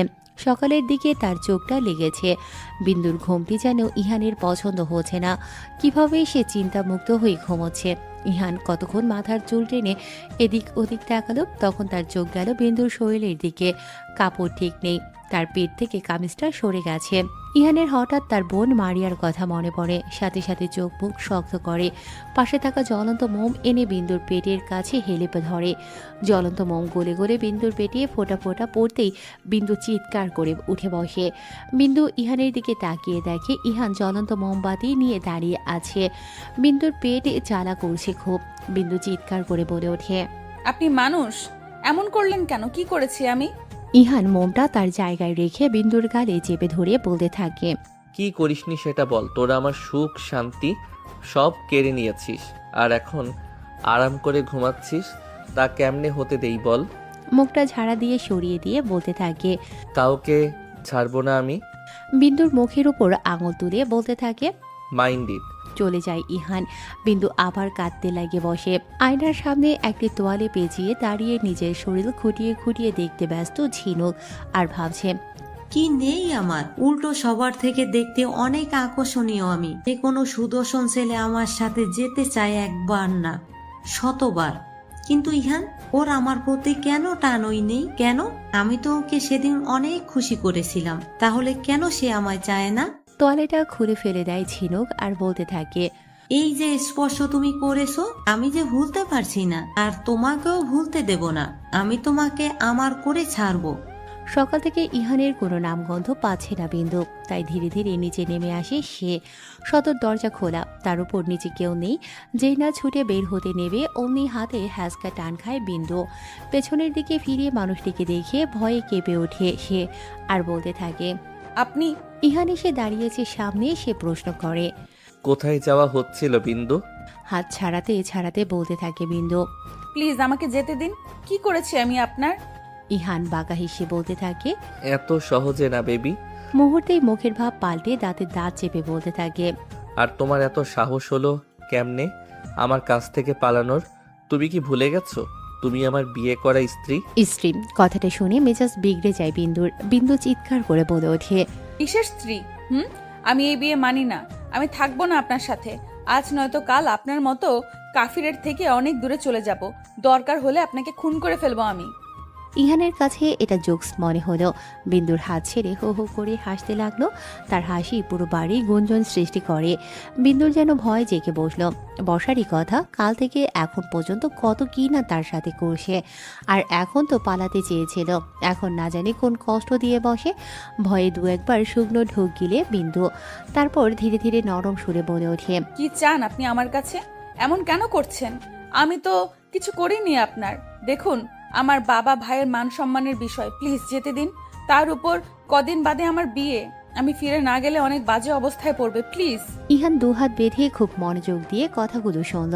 তাকে এমন শান্ত দেখে বিন্দু আবার বলতে থাকে, দেখুন, আজ আমার জায়গায় আপনার বোন থাকলে আপনার কেমন লাগতো বলেন? প্লিজ একটু বোঝার চেষ্টা করুন। বিন্দুর এই কথায় ইহান বাঁকা হাসল। সেই হাসির রেখা মুখে রেখেই বলতে থাকে, খুব ভালোবাসো বিন্দু তোমার ভাইকে। আচ্ছা, তোমার ভাই বাবা তারা কি তোমায় এতই ভালোবাসে? বিন্দু এবার চুপ করে গেল। বিন্দুকে চুপ করে থাকতে দেখে ইহান একটু শব্দ করে হেসে দিল। তারপর পাশের সোফায় শটান করে বসে পড়ল পায়ের উপর পা তুলে, কিন্তু নজর এখনো নিচের দিকে তাকিয়ে দুহাত মোচড়ানো বিন্দুর দিকে। বিন্দু খুব টেনশনে পড়লে দুহাত এভাবে মোচড়ায়। ইহান সেদিকে নজর রেখে বলতে থাকে, আমার থেকে পালানোর সেই দুঃসাহস তুমি করেছো, তার জন্য তোমাকে শাস্তি পেতে হবে। কিন্তু তার আগে তোমার মন থেকে কিছুটা ভ্রম দূর করতে হবে। বিন্দু মাথা তুলে তাকায় আর এক ভ্রু কুঁচকে বলতে থাকে, ভ্রম? ভ্রম যা তোমার মনে পুষে রেখেছো তোমার বাপ ভাইকে নিয়ে। কি বলতে চাইছেন? ইহান এবার উঠে এসে বিন্দুর সাথে ঘেঁষে দাঁড়ায়। তারপর বিন্দুর ডান হাতের বাহু চেপে ধরে উপরে নিয়ে যেতে থাকে।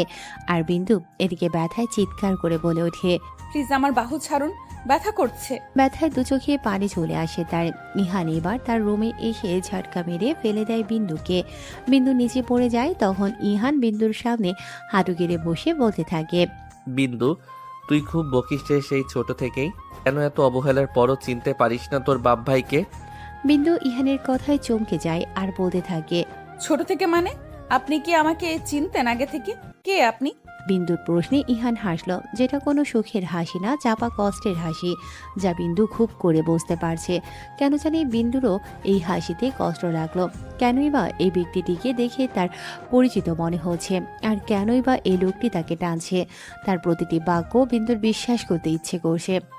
জানিস বিন্দু, আমাদের সমাজে প্রতিটি মানুষের দুটি রূপ আছে, কারো ভালো কারো খারাপ। কেউ কেউ তার ভালো দিকটি প্রকাশ করে, কিন্তু সেই ভালো মানুষের আড়ালে খারাপ দিকগুলো লুকায়িত রাখে। আবার কেউ খারাপ দিকটি বহিঃপ্রকাশ করে যায়, কিন্তু ভিতর থেকে একজন ভালো মানুষটা লুকিয়ে রাখে। তোর বাপ ভাই সেই প্রথমটার মতো।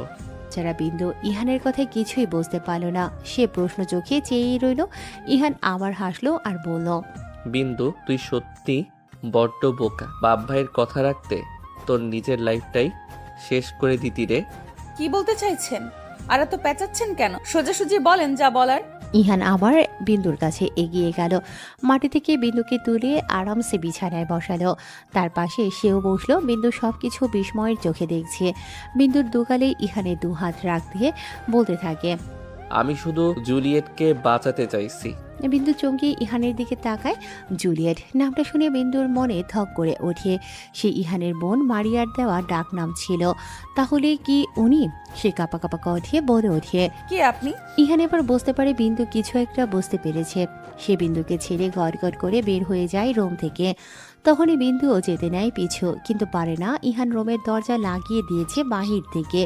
বিন্দু এবার কেঁদে দেয়। সে চিৎকার করে বলতে থাকে, ইহান ভাইয়া, প্লিজ দরজা খোলেন, প্লিজ আমার কথা শুনুন, প্লিজ।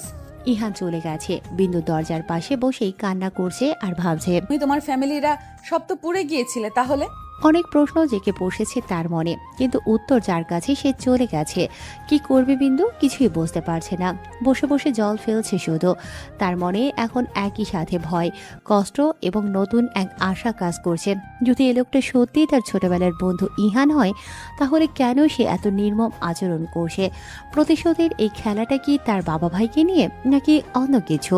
ছোটবেলায় সেই স্মৃতিগুলো তার কাছে ঝাপসা হয়ে আসে, কিন্তু ইহানের স্পর্শ আর জুলিয়েট নামটা তার মনে গভীর ছাপ ফেলে যায়। এদিকে ইহান আজ আবার বাড়ি এসেছে ড্রিঙ্কস করতে। পাশে রাহুল বসে হাতে তার ফোন, যা বারবার চেক করছে। বোঝাই যাচ্ছে কারো ফোনের জন্য অপেক্ষা করছে সে। তখনই ফোনের রিংটোন বেজে উঠল। সাথে সাথে রিসিভ করলো। ও পাশ থেকে কিছু শুনে মুখে একটা চওড়া হাসি দিয়ে বলতে থাকে, গুড জব, তোমার সম্মান তুমি পেয়ে যাবে। রাহুলের কথায় ইহান রাহুলের দিকে তাকায়। রাহুল বলে ওঠে, ডান। ইহানের মুখে রহস্যময় হাসি। রাহুল তখনই বলে ওঠে, আমাদের এবার যাওয়া উচিত। ইহান মাথা নেড়ে সায় দেয়। সে দ্রুত ড্রিঙ্কসের গ্লাস শেষ করে উঠে দাঁড়ায়। তার চোখে এখন স্পষ্ট বিজয়ের ছাপ। বিন্দুকে তার প্রতিশোধের খেলায় আনাটা কেবল শুরু ছিল, এখন আসল খেলা শুরু হবে। গভীর ঘুমে আচ্ছন্ন বিন্দু, কিন্তু চোখের কোণে এখনো ফোঁটা ফোঁটা জল জমে আছে। চোখ মুখ ফুলে লাল হয়ে আছে দেখেই বোঝা যাচ্ছে কাঁদতে কাঁদতে ঘুমিয়ে গিয়েছিল সে। ইহান সেই কখন থেকে ঘুমন্ত বিন্দুকে দেখে যাচ্ছে আর ভেবে যাচ্ছে, তোমাকে অনেক কষ্ট দিয়ে ফেলেছি বিন্দু, আর না, এবার তোমাকে আপন করে নেব। তুমি হয়তো ভাববে আমি কেন এভাবে তোমাকে বিয়ে করেছি, ভাবারই কথা। ঘুমন্ত বিন্দুর মুখের উপর এক হাত দিয়ে আদর করতে থাকে ইহান আর বলতে থাকে, কে সেই ছোট থেকে ভালোবাসি রে বিন্দু, খুব। তোকে সবসময় খুশি রাখতে চাইতাম, কিন্তু তার আগেই সব এলোমেলো হয়ে গেল। আমি চাইনি এক নরক থেকে অন্য নরকে তুই যাস। তোর ভাই যে তোর বিয়ে এমন একজনের সাথে বিয়ে ঠিক করেছে যে তোকে বিয়ে করে নিয়ে বেঁচে দিত। তুই বল আমি তা জেনে শুনে কিভাবে ওদের কাছে ফেলে রাখতাম? আমি তো চাই আমার ছোট বিন্দু সুখে থাক। ইহানের চোখের কোণে জল এসে জমা হয়। চোখের কোণের জল মুছে বিন্দু থেকে উঠে যেতে নেয়, কিন্তু পারে না। ঘুমের ঘরে বিন্দু ইহানের হাত ধরে তার মাথার নিচে গুজে নেয়। ইহান হেসে দেয় আর তার বিন্দুর কপালে গভীর চুম্বন এঁকে দেয় এবং তার পাশ ঘেঁষে বিন্দুর বুকে মাথা রেখে শুয়ে পড়ে। আজ যেন খুব শান্তি লাগছে বিন্দুর বুকে মাথা রেখে। ইহান ক্লান্ত থাকায় ঘুমিয়ে যায় তাড়াতাড়ি। তখনই চোখ খুলে বিন্দু। ইহানের স্পর্শে তখন ঘুম ভেঙে গিয়েছিল তার, কিন্তু তা বুঝতে দেয়নি বিন্দু। বুঝলে হয়তো এসব কথা তার অজানাই থাকতো। ছোট থেকেই বাপ ভাইকে ভালোবাসলেও তাদের কাছে অবহেলা ছাড়া কিছুই পায়নি সে। কিন্তু এই একটি ব্যক্তি সেই ছোট থেকেই তাকে আগলে রেখেছে, তার ছোট ছোট আবদার পূরণ করে গেছে। এসব ভাবতেই বিন্দুর মনে পড়ে যায় সে ছোটবেলার কথা। ইহানের সাথে হাতে হাত ধরে স্কুলে যাওয়া, পুকুর পাড়ে বসে বসে আড্ডা দেয়া। ছোটবেলার কথা মনে পড়তেই হেসে দেয়। তারপর ইহানকে জড়িয়ে ধরে ঘুমের সাগরে ডুব দেয়। পর্দার আড়াল দিয়ে এক ফালি রোদ এসে পড়ে ইহানের চোখে। ইহান ঘুমের মাঝেই চোখ কুঁচকে যায় বারবার। বিন্দু মাত্রই গোসল সেরে রুমে আসে। ইহানের চোখের উপর রোদ পড়াতে চোখ কুঁচকে থাকতে দেখে তার সামনে যায়। রোদ আড়াল করে তার সামনে দাঁড়ায়। ইহান তখন চোখ মুখের ভাঁজ ঠিক করে ফেলে। বিন্দু তা দেখে মাথায় দুষ্ট বুদ্ধি কাজ করে। সে সরে যায় ইহানের সামনে থেকে, আবার কুঁচকে নেয় মুখ চোখ, আবার সামনে গিয়ে দাঁড়ায়। এমন করে বিন্দু মুস্কি হাসতে থাকে। আজ অনেকদিন পর তার ইহান ভাইয়ের সাথে দুষ্টুমি করার সুযোগ পেয়েছে, তা হাতছাড়া করতে চায় না সে। এক পর্যায়ে ইহান নড়ে চড়ে ওঠে। তা দেখে বিন্দু দৌড় দিতে নেয়। তখনই খপ করে ধরে ফেলে ইহান তার হাত আর টান দিয়ে বিছানায় ফেলে দেয়। হঠাৎ এমন হওয়ায় চোখ বড় বড় করে তাকিয়ে আছে সে ইহানের দিকে। ইহান বিন্দুকে বিছানার সাথে চেপে ধরে বলতে থাকে, আমার ঘুম হারাম করে এখন পালানো হচ্ছে না? বিন্দু শুকনো ঢোক গিলে বলতে থাকে, আমি কিছু করিনি। ইহান এবার তার বাম হাতের এক আঙুল দিয়ে কপাল থেকে গলা পর্যন্ত স্লাইড করতে থাকে। এমন করাতে বিন্দুর শরীরে শিহরণ দিয়ে উঠল। বিন্দু চোখ খিচিয়ে বন্ধ করে ফেলল। বিন্দুর ঠোঁট কেঁপে যাচ্ছে বারবার। তা দেখে ইহান কন্ট্রোললেস হতে লাগলো। সাথে সাথে বিন্দুর নরম অষ্টদয়গুলো ইহানের অষ্টদয়ে আবদ্ধ করে নিল। অর্থাৎ এমন হওয়াতে চোখ মেলে তাকায় বিন্দু। ইহানও তাকিয়ে বিন্দুর চোখের দিকে। ধীরে ধীরে দুজনেই আয়েসে চোখ বন্ধ করে নেয়। ইহানের সাথে তাল মিলিয়ে বিন্দু চুমু খেতে থাকে। হঠাৎ করে ইহানের কিছু মনে পড়ে যায়। সে ঝটকা মেরে বিন্দুকে সরিয়ে দেয়। তারপর উঠে চলে যায় ওয়াশরুমের দিকে। এদিকে ইহানের এমন করায় ফ্যাল করে তাকিয়ে রয় বিন্দু যাওয়ার দিকে। তারপর দীর্ঘশ্বাস ফেলে নিচে নেমে যায়। ইহান ওয়াশরুম থেকে মাথা মুছতে মুছতে বের হয়। রুমে বিন্দুকে না পেয়ে চারপাশে দেখতে থাকে, না নেই। না পেয়ে ডাকতে থাকে জোরে, না কোনো সাড়া নেই বিন্দুর। দৌড়ের নিচে চলে আসে ইহান। এসে দেখে বিন্দু রান্নাঘরে টেবিলের দিকে ঝুঁকে কি জানি করছে। ইহান সেদিকে যেতে নেবে তখনই ডাক পড়ে রাহুলের। ইহান আর রান্নাঘরে না গিয়ে চলে যায় রাহুলের দিকে। দেখ দোস্ত, আজকের হেডলাইন, তুহিন শেখ নিজ গৃহে আত্মহত্যা। বলেই হাসতে লাগলো। ইহানের ঠোঁটেও বাঁকা হাসি। আজ 2 নম্বর শত্রুকেও কাফন পরাতে পেরেছে সে। এখন শুধু বাকি রাহিন। 1 বছর পর ফজরের আজানের মধুর ধ্বনি চারপাশটায়। আজানের শব্দে ঘুম ভেঙে যায় মাটিতে মাদুরের শায়িত বিন্দুর। এই 1 বছর মাদুর হয়েছে তার শয্যাসঙ্গী। ঘরে নরম তুলতুলে বিছানা থাকতেও সে এখানেই ঘুমাবেই না কেন? ইহানও তো এই 1 বছর এভাবে থেকেছে। নামাজ পড়ার জন্য উঠে বসে বিন্দু। মাদুরটি ভাঁজ করে পাশের দেয়ালে রেখে দেয়, তারপর অজু করতে চলে যায়। আজ বিন্দু অনেক খুশি। আজ এই 1 বছরের বনবাসের অবসান ঘটতে চলেছে। চটজলদি বাথরুম থেকে বের হয়ে তোয়ালে দিয়ে হাত পা মুছে ভালো করে ওনাটা গায়ে চেপে নেয়। তারপর জায়নামাজ বিছিয়ে নামাজে দাঁড়িয়ে যায় বিন্দু। চারপাশটা তখন অন্ধকার, শুধু আশেপাশে থেকে ঝিঝি পোকার ডাক শোনা যাচ্ছে। ফজরের নামাজ শেষ করে আরও 2 রাকাত শুকরিয়ানা নামাজও পড়ে নেয় সে। তারপর ক্রন্দনরত হয়ে মোনাজাতও করে নেয় সে। আজ আল্লাহর কাছে হাজারটা শুকরিয়া জানিয়ে উঠে পড়ে সে। হালকা ভোরের আভাস দেখা যাচ্ছে, খুব পূর্ব দিক হালকা সোনালি আলো উকি দিচ্ছে, চারপাশটার অন্ধকার দূর করে দিচ্ছে ধীরে ধীরে।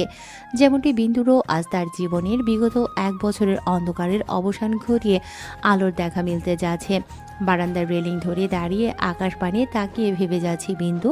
কিছু একটা মনে হতেই বিন্দু ছুট লাগায় রান্নাঘরের দিক। আজ নিজ হাতে সব করবে সে। রান্নার সব আইটেম করবে তার ইহানের পছন্দের। রান্না করা প্রায় শেষের দিকে। আজ বিন্দু তার ইহানকে পেট পুড়ে খাওয়াবে। তার জন্য আজ মন পছন্দের আইটেমের একটিও বাদ রাখেনি। যেমন চাপা ভর্তা, মাংসের শুটকি, করলা দিয়ে বড় মাছ, ধনেপাতা দিয়ে মাছের ডাল আর বুটের হালুয়া। কাজ শেষে তার হাত মুছতে মুছতে রুমে আসে বিন্দু। ঘড়ির দিকে তাকিয়ে আছে সে। সময় যেন আজ কাটছেই না, আর যেন তর সইছে না তার। খাটের পাশে গিয়ে চুপটি করে বসে পড়ে বিন্দু। খাটের পাশের সেন্টার টেবিল থেকে একটি ছবি হাতে নিয়ে শাড়ির কোনা দিয়ে মুছে বলতে থাকে, আর কত অপেক্ষা করব? এই অপেক্ষা আমাকে যে কুড়ে কুড়ে খাচ্ছে। জলদি চলে আসেন না, দেখেছেন কি হাল হয়েছে তার? এত পেন কেন দেন? কাঁদতে থাকে বিন্দু। প্লিজ তাড়াতাড়ি আসেন, প্লিজ। কাঁদতে লাগলো বিন্দু আর ডুব দিল সেই বছরখানেক আগে তাদের বিচ্ছেদের দিনগুলিতে। 1 বছর আগে রাহিন আর তার বাবা মাথায় হাত দিয়ে বসে আছে। তাদের সামনে সেন্টার টেবিলে রাখা কিছু ছবি বিন্দু আর ইহানের বিয়ের, সাথে একটি খাম যেখানে আছে ফটোকপি করা একটি কাবিননামা, যা দেখে রাহিনের মা বারবার ফিট হচ্ছেন। রাহিনের স্ত্রী তার মাথায় পানি ঢালছেন বারবার। আমি জানতাম এই মেয়েটার জন্য নাক কাটবে আমাদের, আর তাই হলো। আর কি করব? আর এই ইয়ান কেমনে বাঁচলো? আমরা তো ওরে সহ। শোনো বাপ, আমাদের সাথে যারা জড়িত তারা অলরেডি মরে গেছে। আমার তো সন্দেহ ওগো এই পুচকে পোলাপাইন মারছে। চিন্তিত হয়ে পড়ছেন তারা। তারপর কাউকে কল করে রাহিন। কেটে দিল ফোন। ইহান আর রাহুল তার বাড়িতে ফিরে যায়। দেখ দোস্ত, এগুলো করাটা কি ঠিক? ঠিক। এখন ওরাই আমাদের কাছে ধরা দেবে। আমি শুধু নিজ হাতে রাহিনকে মারতে চাই। আমি তোর সাথে আছি ইহান। তুই আছিস তাই এত দূর এগিয়েছি। তোকে যে কি বলে ধন্যবাদ দিব। ছোট করছিস আমায়, তুই ভুলে যাচ্ছিস ভাই হোস আমার। জড়িয়ে ধরে রাহুলকে ইহান। তখনই ডাক পড়ে জোরে, ভাইয়া আসুন, নাস্তা রেডি। ইহান আর রাহুল দুজনেই খাবার টেবিলে আসে। বিন্দু আজও ইহানের পছন্দ মতো খাবার বানিয়েছে। পছন্দের খাবারগুলো চোখের সামনে পুরনো স্মৃতি মনে হতে থাকে তার। এই খাবারগুলো তার মা বোন খুব মজা করে রান্না করত, আর তাদের হাতে খুব আয়েশ করে খেতে বসত ইহান। ইহানের চোখে মুখে বিষণ্ণতা ফুটে ওঠে, যা বিন্দুর চোখে এড়ালো না। বিন্দু এসে ইহানের কাঁধে হাত রেখে বসালো। আজ বিন্দুরও কষ্ট লাগছে। তার ফ্যামিলির জন্যই আজ ইহান এত দূরে। ইহান চেয়ার টেনে খেতে বসলো, সাথে রাহুলও। ভাত বেড়ে দিতে থাকে বিন্দু। ইহান আর রাহুল মাত্রই ভাতটা মুখে দিল, তখনই ফোনটা বেজে ওঠে। বর্তমান বিন্দু সেই 1 বছর আগের স্মৃতি থেকে ফিরে আসে। তার হাত দিয়ে ছবিটি ধরে রাখে। এই ছবির মানুষটি তাকে এমন 1 বছর একা রেখেছে। তখনই ফোনের শব্দে বিন্দু চমকে ওঠে। দৌড়ে ঘর থেকে বের হয়ে আসে সে। কলিং বেলের আওয়াজ নয়, এটা দরজা ধাক্কানোর আওয়াজ। বিন্দু দ্রুত সদর দরজার দিকে যায়। দরজার ওপাশে কে তা সে ভালো করেই জানে। তার হৃদয় আনন্দে নেচে ওঠে। কে? দরজার ওপাশ থেকে পরিচিত কণ্ঠস্বর ভেসে আসে, আমি। দরজা খোল। ইহানের কণ্ঠ শুনে আনন্দে চোখ ভরে আসে বিন্দুর। 1 বছর পর এই কণ্ঠ শোনা যেন স্বর্গের সুখ। সে দ্রুত দরজা খুলে দেয়। দরজা খুলতেই দেখে ইহান দাঁড়িয়ে আছে। তার পরনে কালো পোশাক, চোখে শীতলতা। কিন্তু বিন্দু সেই শীতলতা দেখতে পায় না। সে শুধু তার ভালোবাসার মানুষটিকে দেখে। বিন্দু কিছু বলার আগেই ইহান ভেতরে ঢুকে। তার পেছনে ব্যাগপত্র নিয়ে রাহুল প্রবেশ করে। এই 1 বছর তুমি কোথায় ছিলে? কেন আমার সাথে কোনো যোগাযোগ করনি? ইহান বিন্দুর কথার কোনো উত্তর দেয় না। সে শুধু একবার ঘুরে রাহুলকে দেখে। রাহুল মাথা নেড়ে সায় জানায়।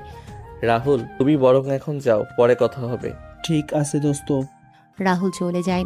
ইহান এবার বিন্দুর দিকে তাকায়। বিন্দুর চোখে জল কিন্তু মুখে হাসি। তুমি খুব কষ্ট দিয়েছো আমাকে। আমি জানতাম তুমি ভুল কিছু করনি, কিন্তু কেন এই বনবাস? ইহান ধীরে ধীরে বিন্দুর কাছে আসে। তার মুখে কোনো হাসি নেই, কিন্তু তার চোখে এখন আর সেই প্রতিশোধের আগুন নেই, আছে এক গভীর মমতা। তুমি তৈরি হয়ে নাও, আমরা আজই এখান থেকে চলে যাব। বিন্দু অবাক হয়ে তাকায়। কোথায় যাব? ইহান তার কোনো উত্তর না দিয়ে বিন্দুর হাত ধরে। বিন্দুর শরীরে শিহরণ জাগে। 1 বছর পর এই স্পর্শ। বিন্দু ইহানের হাতে তার হাত শক্ত করে ধরে। সে জানে এই হাত তাকে আর কখনো একা রাখবে না।